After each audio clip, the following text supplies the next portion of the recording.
Lundi 24 novembre, mesdames et messieurs, merci et bienvenue. Nous démarrons ce bulletin d'information par le village de Gabougal dans la commune de Tchamen Pass qui manque de services de base. Les habitants doivent parcourir 15 à 20 km pour recevoir des soins et le poste de santé de Tchamen Pass ne dispose même pas d'ambulance.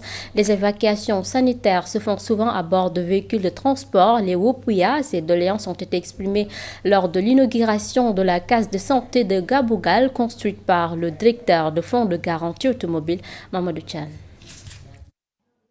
Le manque d'une infrastructure sanitaire a longtemps été un casse-tête pour les habitants du village de Gabougal. Ces derniers parcouraient plusieurs kilomètres pour bénéficier des soins médicaux.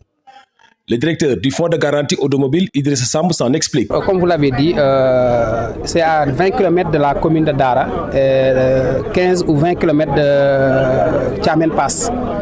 C'est ces deux villes qui détiennent les infrastructures sanitaires les meilleures.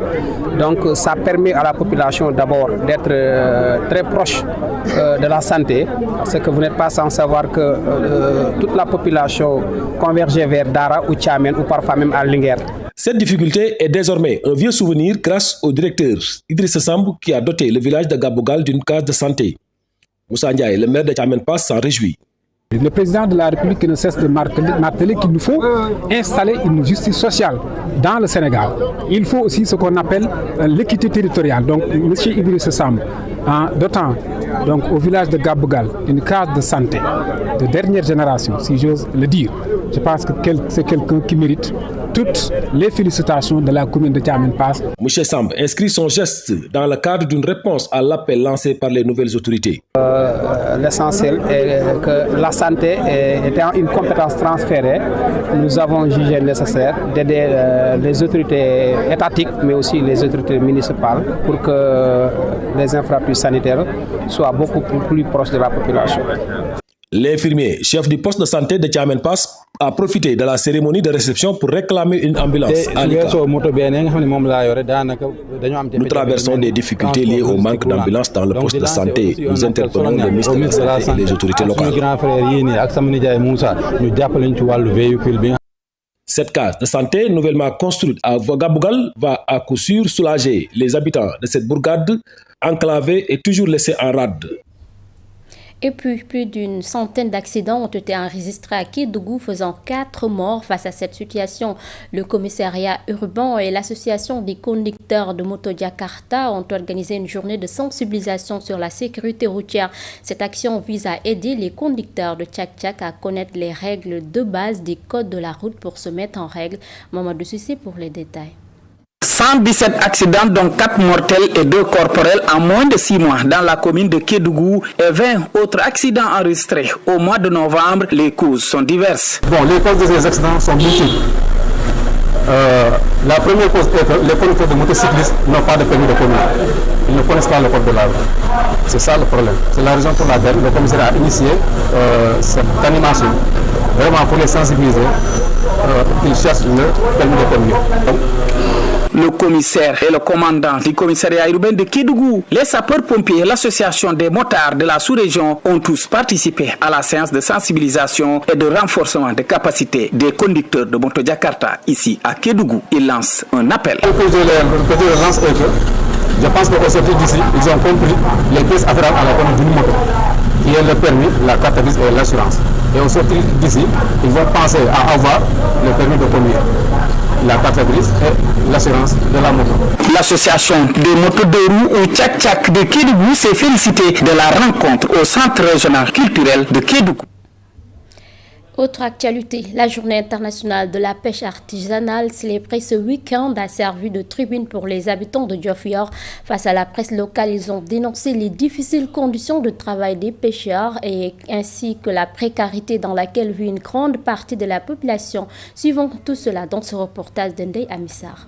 Les habitants du village de pêche de Djifer ont célébré la journée internationale de la pêche artisanale par un point de presse où ils ont présenté leurs doléances. Leur principale inquiétude concerne l'application partielle du code de la pêche, notamment de l'article 38. L'application du code de la pêche, surtout à son article 38, qui stipule que le petit pélagique est interdit pour la pêche, pour le transport, la transformation. Cette application n'est pas vigoureuse sur toute l'étendue du territoire national. Seule la localité de Djifer ou bien le quai de pêche de Djifer qui applique cet article 38 du code de la pêche artisanale. Ça, c'est en défaveur de nos intérêts. Il dénonce aussi la difficulté d'obtenir la carte de mareyeur, pourtant essentielle pour travailler dans de bonnes conditions.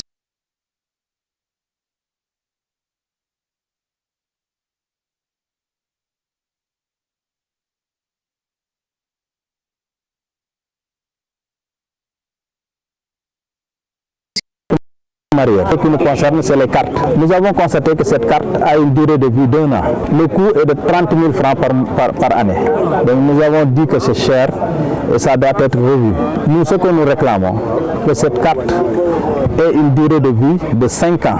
Le chef de village a également alerté sur l'érosion côtière qui menace leurs maisons et leurs zones d'activité. Le Djifer fait partie des plus menacés parce que à Djifer, c'est la pointe de Sangomar. C'est pourquoi vraiment ici nous sommes très menacés. Il n'y a aucun effort qui a été fait par l'État parce que c'est l'État qui doit venir à Djifer constater les faits et les dégâts. Les habitants évoquent enfin l'insalubrité, l'insécurité, le manque d'accès aux soins ainsi que la rareté de l'eau potable. Autant de difficultés qui pèsent sur ce grand village de pêcheurs, pilier économique de la région de Fatick.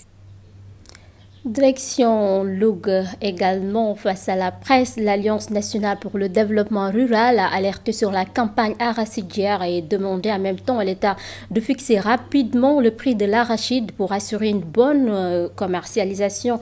Il a également réclamé des mesures pour mettre fin au conflit entre agriculteurs et éleveurs et ses inquiétudes de l'arrêt sans explication de plusieurs chantiers d'électrification rurale. Tchernodian, président de l'Alliance, est au micro de Gorombodj.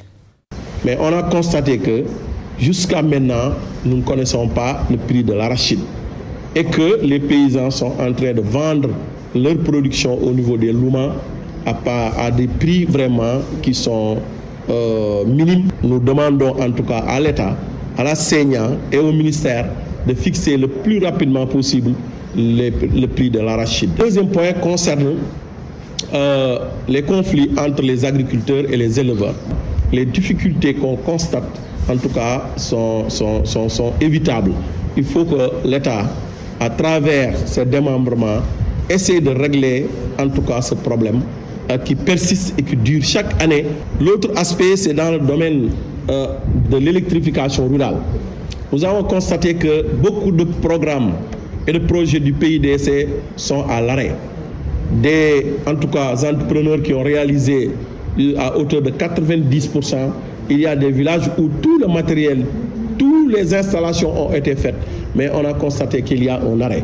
Nous demandons au coordinateur du PIDC de communiquer sur cette question, qu'est-ce qui est la cause réelle de l'arrêt, en tout cas des entrepreneurs dans beaucoup de localités du Sénégal. De même que l'Azer, nous demandons en tout cas que des communications soient faites au niveau régional. Et puis à Sédhiou, autorités et acteurs locaux ont organisé un forum sur la modernisation de l'état civil dans le cadre de la semaine dédiée à ce service. L'objectif était d'informer les populations, de présenter les nouvelles solutions numériques et de rappeler les défis qui freinent encore l'accès aux documents d'état civil. Entre progrès et difficultés, le pays avance vers un état civil plus moderne et digitalisé, compte rendu Omar Cissé. Éclairer les populations sur les procédures d'obtention des actes d'état civil encore mal maîtrisés par de nombreux citoyens dans la région de la Moyenne Casamance est l'objectif de ce forum. Le thème donc de cette semaine, c'est en fait un état civil digitalisé, mais accessible à tous les Sénégalais. Donc l'objectif d'abord, c'est de sensibiliser la population sénégalaise sur les procédures et les processus de déclaration, d'obtention d'actes d'état civil, mais aussi de faire des formations donc, à travers donc, le pays. Parmi les innovations, un outil numérique permettant d'obtenir un extrait de naissance sans se déplacer, une étape importante dans le processus de digitalisation.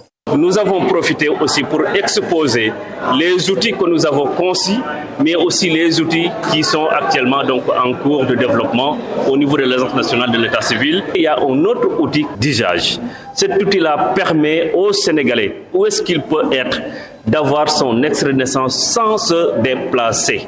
Ça n'a pas été prévu dans le Code de la famille. Il faut forcément faire passer une loi sur l'informatisation ou la dématérialisation donc, de l'état civil. Sur les 600 centres d'état civil du pays, 400 sont déjà équipés en matériel moderne et 326 disposent d'une connexion Internet, une avancée notable selon les autorités.